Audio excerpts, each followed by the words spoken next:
안녕하세요. 제 이야기가 네이트판에 글로 올라왔다고 들어서 이렇게 찾아와 봤습니다. 맞습니다.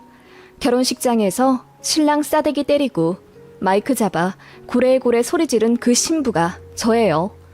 무슨 사연이 있었는지 제가 다시 한번 정리해 글로 써보겠습니다. 1년 반 정도 사귀던 남자와 결혼을 결심했어요. 너무 착하고 성실한 사람이었고 그 흔한 술, 담배도 안 하는 젠틀한 남자였습니다. 은행원이었고 집도 잘 산다고 했어요. 그래서 그런지 외제차도 끌고 다니더라고요. 그렇기 때문에 만난 건 아니었어요. 왜냐하면 저도 연구직 사무원인데다 국제기업 소속이라서 연봉으로만 따지면 제가 훨씬 많이 벌어요. 집은 그냥 평범한 편이고요. 사람한테 뒤통수 맞은 적이 단 한 번도 없었기 때문에 별로 의심하는 스타일도 아니고 또 무덤덤해요.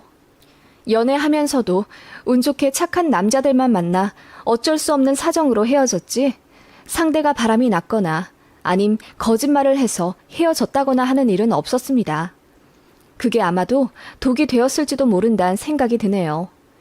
많이 의심하고 많이 알아보고 결혼할 것을 하는 후회도 들지만 그렇게 악의적으로 작정하고 사람을 속이려 드는 사기꾼에게 당하지 않을 사람 얼마나 있나 싶기도 해요.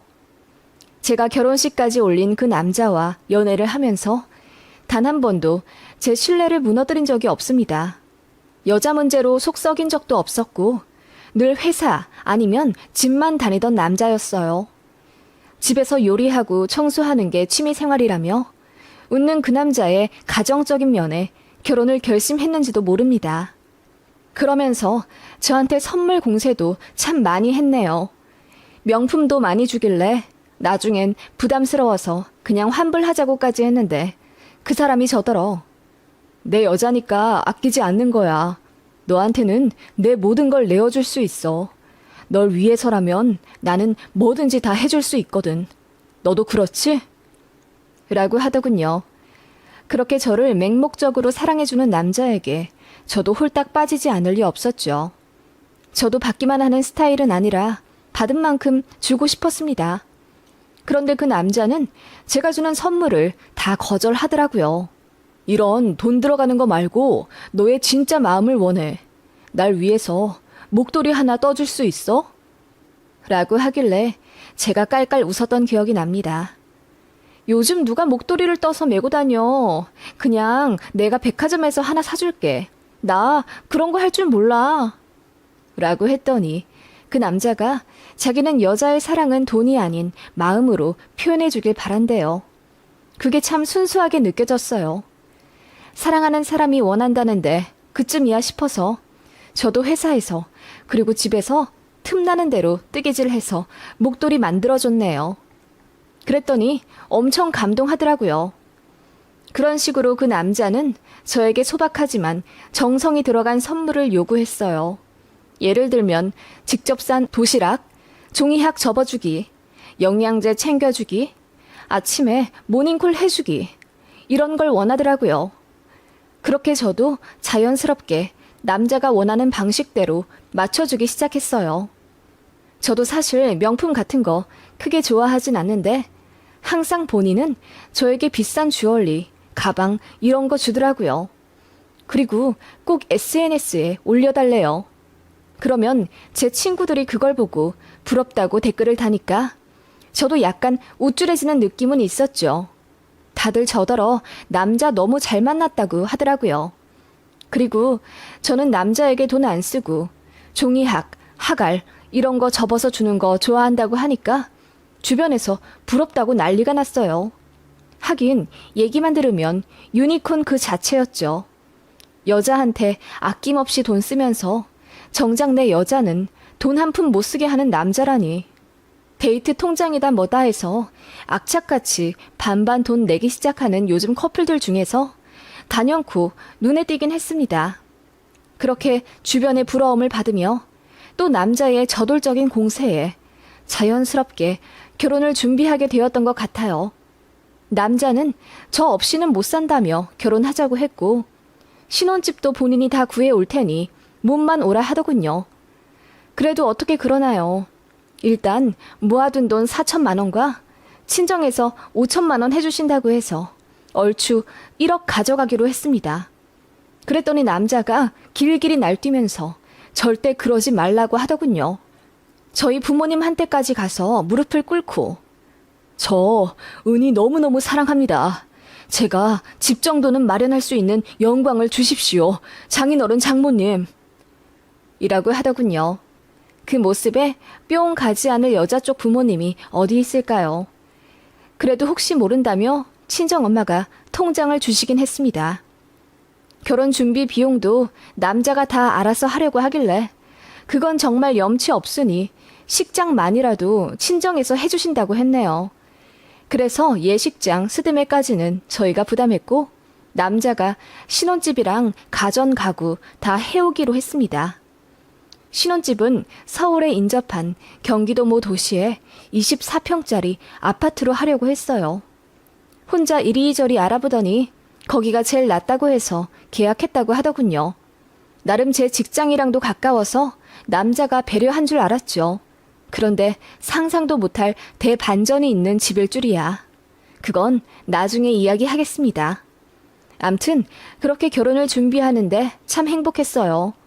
주변에서는 저더러 남자 잘 만났다고 부러워 죽으려고 하더군요. 남자도 그런 주변의 평을 어느새 즐기는 듯 했어요. 하긴 그 어딜 봐도 그만한 사람이 없긴 했죠. 그렇게 상견례 날짜까지 잡았습니다. 그런데 남자가 저에게 할 말이 있다며 제 집으로 찾아오더니 무릎을 꿇으며 울더라고요. 왜 그러냐고 했더니 저에게 숨긴 게 있대요. 사실 우리 엄마 아빠 이혼하셨어. 아빠는 오래전 날 버리셨고 엄마만 계셔. 홀어머니 있는 남자는 인기 없다고 하길래 너한테도 이야기 못했어. 나 버리고 떠날까봐. 라고 하며 꺼이꺼이 우는 거예요. 그 모습에 저는 너무 마음이 아파서 홀어머니 계신 게 뭐가 어때서 그래. 자기 어릴 때 이혼하시고 혼자 키우시느라 고생 많으셨겠다. 라고 하며 안아주었더니 눈물이 그렁그렁한 표정으로 정말? 그럼 나 이해해 주는 거야? 라고 하더군요. 솔직히 이해하고 말 것도 없었어요. 예비 시부모님 이혼하신 게 대수인가 싶기도 했고요. 그래서 모시고 살아야 하냐고 물었더니 그건 아니라고 하더군요. 그런데 언젠가는 모실 수도 있다고 하길래 흔쾌히 알겠다고 했습니다. 부모님을 부양하는 건 자식의 도리이기도 했고 또 혼자 계신 어머님이 혹시 나중에 노쇠하시면 당연히 돌봐드려야 하잖아요. 저도 싹수가 아예 노란 여자는 아니기 때문에 그 점은 이해하고 결혼 진행했습니다. 친정에도 말했더니 오히려 딱하단 입장이셨어요. 저를 얼마나 놓치기 싫었으면 내내 숨기고 있었겠냐면서 홀어머니 계신 게 흠도 아니라며 오히려 저를 격려해 주셨죠. 그래서 말 나온 김에 어머님이랑 식사 한번 하고 싶다고 제가 먼저 이야기했더니 남자가 당황하더군요. 그러더니 내가 어디서 들었는데 시어머니랑 며느리 될 사이는 결혼 전에 굳이 자주 만날 필요가 없다던데? 우리 엄마가 괜히 전화해서 귀찮게 할 수도 있고 그냥 상견례에서나 보면 되지. 라고 하더군요. 마치 고부 갈등이 생기면 본인이 척척 중재해줄 사람처럼 굴길래 어쩐지 믿음도 갔습니다. 그렇게 예식장, 스드메, 신혼여행 모두 예약하고 남자가 매매했다는 신혼집도 한번 가봤습니다. 24평이고 방은 3칸이었습니다. 그런데 남자가 그러더군요. 우리 안방에 침대 놓지 말고 작은 방에 놓는 거 어때? 어차피 잘 곳인데 휑한 곳 필요 없잖아. 작은 방에 침대 놓고 안방은 운동기구를 넣거나 서재로 만들어서 모던하게 꾸미자. 어때? 라고 하길래 그래도 부부 침대는 안방에 하는 게 낫지 않겠냐. 제가 다시 물었죠. 그랬더니 남자가 내가 집도 사고 가전 가구도 다 사는데 그 정도 이견도 못 내? 그리고 너도 살다 보면 익숙해질 거야. 라고 하더군요. 처음으로 시무룩한 표정을 지는 그 남자였기에 좀 놀라서 알겠다고 했죠. 남자는 그렇게 안방 제외한 2방에 침실 그리고 저희 드레스룸을 넣어 놓겠다고 했어요. 그리고 나중에 아기가 생기면 안방에다가 놀이방을 만들어 주자고 하길래 알겠다고 했습니다. 그것도 나쁘지 않을 것 같아서요. 이제 남은 건 상견례였죠. 남자는 아래로 남동생이 있다고 들었는데 외국에 가서 사느라 못 온다고 하더라고요. 그래서 홀어머니만 참석하신다고 하더라고요. 정갈한 한정식 집에서 그렇게 남자의 어머니를 만났습니다. 너무나 인자하시면서도 어쩐지 유쾌한 부분이 있으셨어요. 잔뜩 긴장한 저희 부모님과는 다르게 여유가 있으신 분이었어요. 마치 상견례를 몇 번 해본 분처럼 진행까지 하시더라고요. 그런 모습이 당당하면서도 배려심 있게 느껴졌네요. 그렇게 마지막까지 저희 부모님 손을 잡으며 귀한 따님 내주셔서 감사합니다. 행복하게 살도록 우리 아들 많이 가르치겠습니다. 라며 겸손한 모습을 보이셔서 저희 부모님 역시 아주 행복한 마무리를 지으신 상견례였답니다. 식은 상견례로부터 3달 뒤였고 그동안 남자와 이루 말할 수 없이 행복하고 설레는 시간을 보냈네요. 그런데 좀 이상한 일이 하나 있긴 했어요. 제가 갖고 갈 짐이랑 가구 때문에 신혼집에 먼저 좀 가보겠다고 했더니 소스라치게 놀라며 안 된다고 하더라고요. 그래서 왜 그러냐 하니 우리 신혼집인데 결혼하고 신혼여행 다녀와서 짠하고 같이 손잡고 들어가야 느낌이 나지. 내가 잘 꾸며 놓을 테니 걱정 말고 나한테 필요한 거 다 얘기해. 내가 손 써놓을게. 그러더군요. 이래저래 제 생각 많이 하는 사람이구나 싶더군요. 그렇게 결혼 앞두고 청첩장을 돌리게 되었습니다. 남자 쪽 지인, 제 쪽 지인들 100명 정도는 넘게 만났네요. 그런데 여기서부터 깨름칙한 일이 생겼죠. 만나는 사람마다 붙잡고 본인이 저한테 잘해준 것들, 선물해준 것들을 줄줄 읊어대기 시작하는 거예요. 그뿐만 아니라 신혼집도 본인이 다 했고 그 안에 들어갈 가전 가구까지 전부 본인이 다 샀다고 자기 입으로 술술 얘기하더군요. 그뿐만 아니라 저는 사귀면서 돈 한 푼 안 썼고 본인은 데이트 비용, 명품 선물 다 대줬다는 걸 이야기하니 다들 저더러 남자한테 잘하라는 분위기가 형성되더라고요. 그리고 누군가는 비웃기도 했어요. 와, 요즘 같은 시대에 종이학으로 선물을 퉁치는 여자가 있어? 또 그걸 받아준 남자도 대단한 거야. 그런 분위기에 제가 수치심을 느꼈고 그렇게 이야기 좀 하지 말라고 했더니 미안하다면서 좀 자제하는 듯 했는데 딱히 변하는 건 없었어요. 그래서 결국 모든 지인들이 다 그 사람을 유니콘이라고 했고 저는 땡 잡은 거라고 했죠. 남자한테 잘해라. 심지어 어떤 사람은 이 정도 결혼이면 홀어머니 모시고 살아야 한다고도 하더라고요. 어쩐지 숨 막히면서도 억울한 마음이 들기 시작했네요. 돈 내지 말라고 하고 선물도 안 받겠다며 환불했던 남자인데 이제 와서 제가 아무것도 안 해준 것처럼 말하다니요.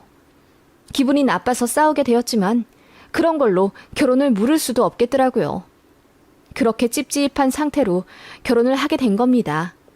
다들 저더러 행복한 신부라고 했지만 저는 알 수 없는 느낌에 결혼식 당일날도 기분이 좋지 않았어요. 그리고 그날 정말 제 인생 평생 통틀어 쇼킹한 사건이 일어나게 됩니다. 강남에서 메이크업을 받고 식장으로 이동했어요. 남자가 그러더군요. 너 무슨 일이 있어도 꼭 내 편 해줄 거지? 다들 그러잖아. 너더러 남자 잘 만났다고. 그 말에 예전 같으면 당연하다고 할 텐데 괜히 그러기 싫더라고요. 그래서 대답을 안 했더니 남자가 제 표정을 빤히 살피더군요. 그렇게 식장 안으로 들어갔어요. 엄마는 미리 화장 다 하시고 혼주 한복을 갈아입으신 상태였죠. 사부인은 어디 계시니? 조금 있으면 식 시작할 텐데 아직 안 도착하신 것 같아. 밖에서 하객들한테 인사도 하셔야 하는데 최서방 혼자 인사하고 있다. 엄마가 근심 어린 표정으로 신부 대기실에 들어오셔서 그렇게 말씀하시더라고요. 그러다 신랑이 저랑 사진 찍으러 신부 대기실로 왔고 제가 물어봤죠. 어머님은 안 오셨어? 같이 인사도 안 하셨다고 하던데. 다른 데 계셔. 오늘 몸이 좀 불편하셔서 앉아 계시라고 했거든. 편찮으시다고? 괜찮으시대? 제가 걱정하자 신랑은 괜찮으니 걱정 말라 하더군요. 그렇게 결혼식이 시작되기 직전까지 왔어요. 양가 어머님들이 손잡고 입장을 하셔야 하는데 엄마가 불안한 눈빛으로 주변을 두리번거리시더라고요. 아니, 사부인이 안 오셨어. 어디 가신 거야? 그런데 그 순간 멀리서 휠체어를 타고 곱게 혼주 한복을 입은 분이 나타났어요. 다른 홀 결혼식 혼주 분이시려니 했는데 그 휠체어 타신 분이 저희 쪽으로 오시더군요. 살이 아주 많이 찐 뚱뚱한 분이셨습니다. 그런데 저희를 보고 아는 사람 만난 듯이 목례를 하시는 거예요. 그리고 아무렇지 않게 미리 준비된 것처럼 식장 직원들 도움받아 버진 로드 위에 휠체어가 올라가더군요. 이게 무슨 일인가 싶었어요. 엄마는 눈이 휘둥그레해져서 이게 대체 무슨 일이냐고 신랑한테 물었지만 신랑은 꼿꼿이 앞만 본 채 가만히 있다가 신랑 입장하더라고요. 그리고 그 후 어머님들 입장하라는 사회자의 소리와 함께 우레와 같은 박수가 들려왔어요. 그 휠체어 타신 분이 저희 엄마한테 손짓하며 어서 올라오세요, 사부인! 이라고 하더군요. 그 모습에 박수 소리가 더 커졌고 사회자가 이러더군요. 네, 신랑 쪽 어머님께서 몸이 조금 불편하시답니다. 신부 어머님께서 밀어주시길 바랍니다. 그 말에 얼떨결에 엄마가 휠체어를 밀고 버진로드를 걸었어요. 너무 당황하셔서 머릿속이 새하얘진 채로 그냥 분위기 흐르는 대로 하셨다더군요. 저는 너무 당황한 모습으로 신부 입장을 해야 해 말아야 해 갈팡질팡하고 있는데 직원이 저를 밀다시피 하며 버진로드로 올려보냈어요. 모두들 저를 바라보며 박수를 치고 있으니 정말 미치고 팔짝 뛰겠더라고요. 그렇게 울듯한 얼굴로 버진로드를 걷는데 사회자가 이러더라고요. 요즘 시대에 이런 여자 또 없습니다.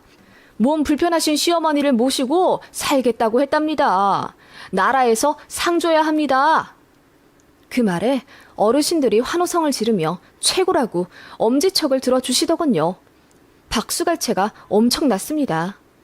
어이가 없는 상태로 그야말로 제정신이 아닌 상태로 걷고 있는데 신랑 측 하객이 수근거리는 소리가 들렸어요. 아, 그래서 남자가 그렇게 선물 공세를 했구나. 남자가 집도 하고 가전가구도 다 해왔잖아. 하긴 몸 불편한 시어머니 모시고 살 여잔데 잘해야지. 여자도 다 알고 그동안 선물 받고 집 받고 한 거겠지. 그리고 나 같아도 그런 남자랑 살면 어머니쯤은 모시고 살겠다. 그 정도도 안 하면 인간이냐? 꽃뱀이지. 그렇게 남자 쪽 하객이 수근거리는 소리에 정신이 아득해져 오는데 신랑은 그저 해맑은 미소로 저를 맞아주더군요.